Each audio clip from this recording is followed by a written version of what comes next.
Enfant, Anne-Sophie rêvait d'être bergère. Depuis 1993, elle est devenue exploitante agricole. Pour ma journée de ce matin, j'ai déjà fait un traitement. Je vais en faire un deuxième rapidement parce qu'on a un enrouleur qui arrive.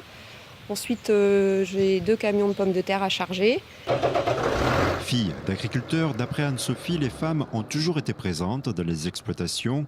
La nouvelle génération sort de l'ombre de l'époux et s'affirme. Ma mère a toujours travaillé à la ferme. Toutes ces années-là, elle travaillait, mais elle n'avait pas de statut. C'est plus la femme de l'agriculteur qui travaille en complément, c'est vraiment un choix délibéré.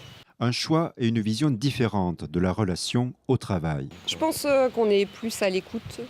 Après, peut-être au niveau de l'organisation du travail, plus dans l'idée de travailler, mais de se dégager du temps libre à côté. C'est important, pas passer sa vie au boulot, avoir une qualité de vie, quoi. Peut-être faire plus attention à ça. Cette matinée, Anne-Sophie vérifie l'évolution de ses cultures de pommes de terre. En fait, on prélève 40 feuilles. Et si on a 20 feuilles avec des pucerons sur les 2 feuilles du haut, il faut qu'on intervienne. Mais apparemment, là, c'est bon, j'ai pas besoin d'intervenir.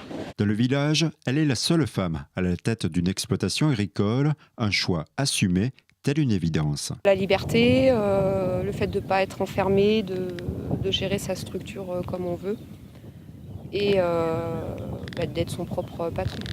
Un plaisir qu'elle aime et partage en devenant aujourd'hui présidente du groupement agricole du canton de Brienne. Peut-être pour plus communiquer aussi sur le monde agricole, plus d'ouverture sur l'extérieur, je pense. À Ville-sur-Ars, en 1956, la vigne était en apparence une affaire d'hommes. La présidente de la coopérative Chassenay d'Ars regarde ces clichés avec respect et amusement. On se trouve devant une photo des pionniers de la coopérative, les premiers vignerons.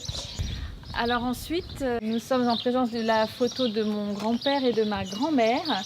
Mon grand-père qui était le premier président de la coopérative. Alors Jean Martineau, deuxième président de cette coopérative, et son épouse, la même chose, une présence féminine très importante pour gérer le quotidien. Oui, je suis la première femme présidente de la coopérative. Et c'est un juste retour des choses, puisque les femmes ont toujours été très présentes dans cette coopérative. Moi, Maude, Thérèse, Marie-Laure, Nathalie. En tout, ici, les femmes participent pour moitié au fonctionnement de la coopérative, une présence féminine qui attire notamment les journalistes européens. La curiosité, je ne la comprenais pas, parce que pour moi, c'était...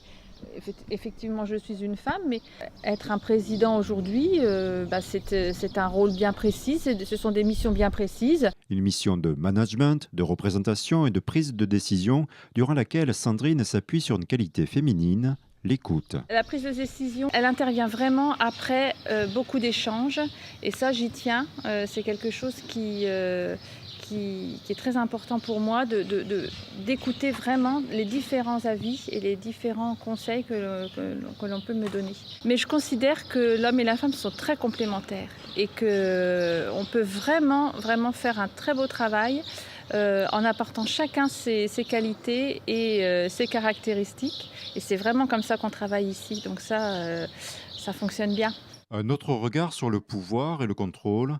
La nouvelle génération de femmes sort de l'ombre des hommes sans pour autant rechercher à accaparer la lumière.